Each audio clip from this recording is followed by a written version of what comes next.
What if the fate of the Lakers' next dynasty doesn't hinge solely on star power or flashy trades, but on the quiet, unseen chess moves made in the shadows, moves so subtle that most miss their true value until it's either too late or too obvious? What if this offseason, so widely dismissed as mediocre or even disastrous by the mainstream media, is actually the canvas on which a new Lakers chapter is being cautiously painted, stroke by stroke, against a backdrop of mounting pressure, fractured narratives, and the looming ghosts of past glory? Welcome back to Lakers News Fan Report, where raw truth meets purple and gold passion. Smash that like button, hit subscribe, and ring the bell so you never miss a second of this drama. Now, hold on to your hats, Lakers Nation, because today we're pulling back the veil on an offseason that has been widely underrated and, frankly, misunderstood. Almost no major outlet ranks it higher than AC Bleacher Report.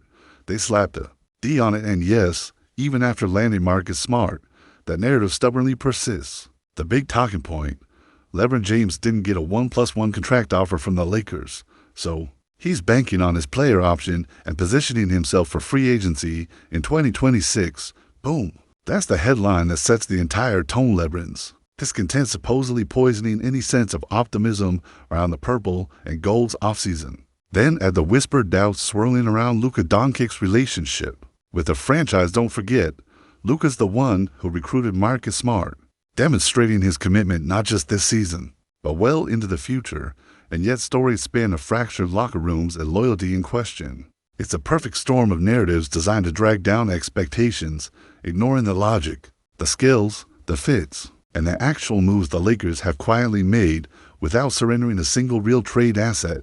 I get the frustration, I really do, because these talk pieces often lean hard on drama, rather than dissecting actual team-building strategies. Yes, the Lakers haven't had a perfect offseason. There's still work to be done, and there are risks to manage, but to dunk completely on an offseason that has, from my perspective, addressed glaring needs under brutal constraints, that's lazy. So let's take a deep breath and unpack what's really happened here, move by move, asset by asset, because this is a story about a team choosing patience without panic, rebuilding without sacrificing, and reloading on their own terms. Starting with the draft, remember the trail of breadcrumbs that led to a do. The Lakers started with the 55th overall pick and then pulled off a slick move, trading just cash to jump to 45th. No future second-rounders, no players, nothing minus the money. Then, somehow, they did it again, pushing to the 36th pick again, just using cash. That's a 19-spot jump, paying only with paper. And what did they get? A defensive-minded, athletic wing, a player who, although not an immediate star, upgrades the team's identity, especially after losing Stanley Johnson, who wasn't exactly a lockdown defender, but filled that wing role. Adu might be a glue guy for now, but his upside and what he brings athletically is exactly the type of long-term move that says, we see the bigger picture. That's an A- in my book alone, given how resourceful the Lakers were here, working with only cap space and no trade chips. Then came free agency, and with it, the Lakers lost Dorian Finney-Smith, a starter and key defensive piece that might look like a slam dunk in the negative column. But wait, his contract was likely to be an eye-popping $4 years and $54 million, and that hit would have weighed heavily on the Lakers' cap flexibility. His departure arguably opened up the non-taxpayer mid-level exception, which was immediately redirected to bring in members who fit better with the timeline and the team's DNA. They signed Jake LaRavia first, a younger, more developmental wing, who fills a similar defensive role with even more upside. A smart, timeline-friendly move. Then, to fill their biggest hole, the center spot, they signed Adri Ayton. Now here's the move that's easy to second-guess, but only if you ignore the context. Ayton, a former NBA Finals starting center who was recruited by Luka Doncic himself, came without the Lakers giving up a single trade asset, just the remainder of their mid-level exception, for what is essentially an $8.3 million gamble. The Lakers addressed arguably their most glaring deficiency from the past season. Sure, questions about motivation and fit exist, but scoop him up for free. That move alone screams savvy front office work and a commitment to winning right now while still eyeing the future.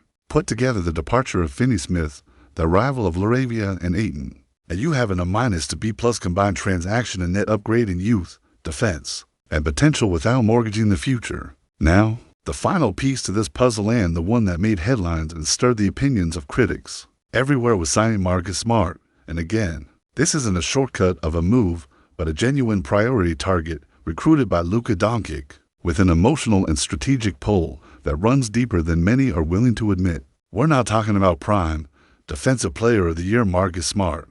Yes, injuries and recent playing time raise valid concerns. Smart has only logged about 50 games over the past 2 seasons, and sure, a portion of that was affected by his stints on teams that were tanking, which may have limited his motivation and minutes, but imagine a Marcus Smart reinvigorated by returning to a contender, a team hungry for that stingy defensive vigor, a fearless point-of-attack defender who has proven he can carry that mantle at the highest level. In the playoffs, to me, latching on Marcus Smart without trading away valuable assets and with Luka Doncic's blessing is nothing short of a B-plus move. Yes, there's some risk, but look at the reward injecting defensive tenacity where it was desperately lacking while preserving offensive star power and future flexibility. So, when you stack these moves together, the draft maneuvering to get it due, the cap management around Finney-Smith's departure turning into fractional upgrades via Laravia and Ayton, and the bold acquisition of Smart, you see a team playing the long game while taking care of its immediate wounds. And here's the kicker, the Lakers still have trade assets, tradable first-round picks in 2031 or 2032 for first-round pick swaps, a tradable second-round pick, and a handful of young players like Maxi Kleber, Gabe Vincent, Rui Hachimura, DJ Williams, and Austin Reeves. This team has options. They can wait, watch, and pounce on the right opportunity, whether it comes in the near future, at the trade deadline, or later in the season when roster needs become painfully clear under the unforgiving glare of competition. This isn't reckless, haphazard chaos. This is a calculated, patient approach bounded by stark realities. LeBron's contract situation, the need for youthful athleticism, defensive reinvention, and Luka Doncic's visibly growing influence on the franchise's direction. Whatever your take on the media hype about fractured relationships or lackluster signings, the Lakers are quietly weaving a tapestry of resiliency, flexibility, and hope, managing cap, assets, and roster pieces like a team that's not just thinking about surviving this season, but building for real, sustained success. As a lifelong Lakers fan, I can't help but feel a mix of cautious optimism and hair-trigger anxiety. Every offseason feels like a crossroads between destiny and downfall, between the echoes of 80s Showtime glory and the heartaches of recent years. So here we stand, watching these moves under the microscope, asking, is this the start of a new empire, steady, strategic, and quietly lethal, or is this the thin edge of a wedge that could unravel everything we've built and dreamed of? Drop your take in the comments. I'll be reading every one of them. Listen up, Lakers fans, this isn't a drill or another day to slip into passive despair. This is the moment where the pulse of a franchise that survived dynasties, heartbreak, and Hollywood-level drama needs your undivided energy, because what's happening right now, it's raw, it's precarious, but it's packed with that unmistakable DNA that made purple and gold magic in the first place.